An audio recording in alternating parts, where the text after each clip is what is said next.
Hey everyone, I'm Lianne, Aaliyah's mummy, and I'm the founder of Aaliyah's Angel Army. I just wanted to pop on and introduce myself and a bit about our story. You can find the full story on our website www.aaliyahsangelarmy.org. But a brief outline of our story is we've had a 10-year fertility journey, and it's consisted of 12 operations, 7 miscarriages, a stillbirth, 3 rounds of fresh IVF, several embryo frozen transfers, and Aaliyah and her twin were our rainbow pregnancy. We lost twin 2 unfortunately at 10+5 due to a subchorionic hematoma, which is a blood clot which was next to twin 2 sac.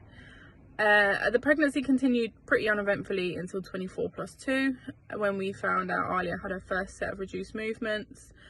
I was given conflicted information at the time, saying, oh, if it's 10 movements in an hour, then she's fine, or you don't have a regular pattern of movements by this time, which I did because I'd felt her from 16 weeks.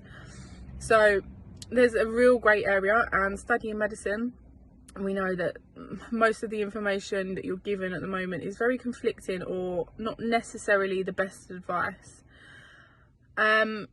But basically I was in and out of triage several times with reduced movements, and on the 3rd time it was found that Aaliyah was actually tachycardic, which is her heart rate was high. Her heart was beating too fast, which normally signals that the baby is in distress.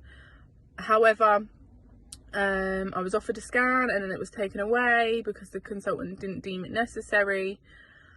There's lots of things that went on that shouldn't have gone on, but I was admitted onto antenatal ward where I was monitored via a CCG machine, which doesn't really provide accurate results before 28 weeks, so it was a bit pointless because she never met criteria once because she was under 28 weeks anyway. So it was just passed off as, oh, she's fine, it's normal for her gestation, even though she didn't meet criteria.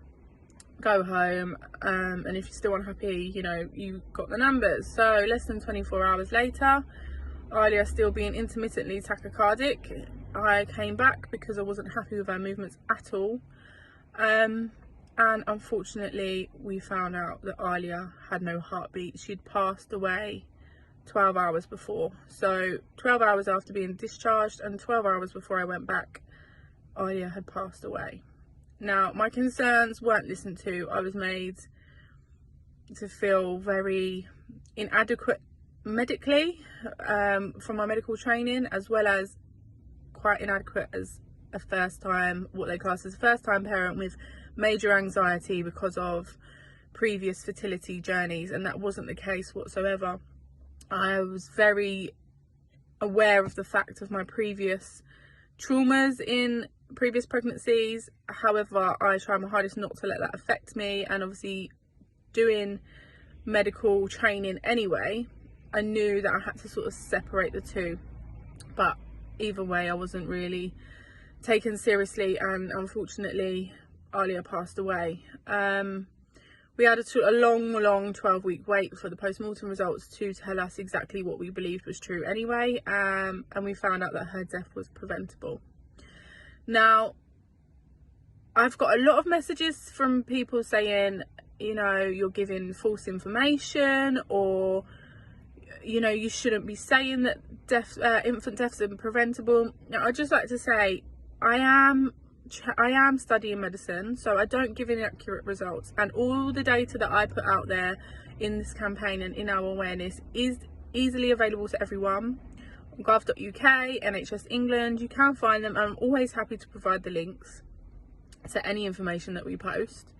So as the latest data was in 2020, where there was 2,429 stillbirths. As I say, that can be found on gov.uk, and the office, ONS, the Office for National Statistics, it's all on there, and 1,000 of those were preventable. So as much as it breaks my heart that we can't save every single infant death, you know, 1,000 of them are. So that's a huge amount of people, a huge amount of babies that could become people, you know, like adults, and cherish their life. Like 1,000, that's a huge amount. I just can't get my head around it. So that's how and why we started our campaign.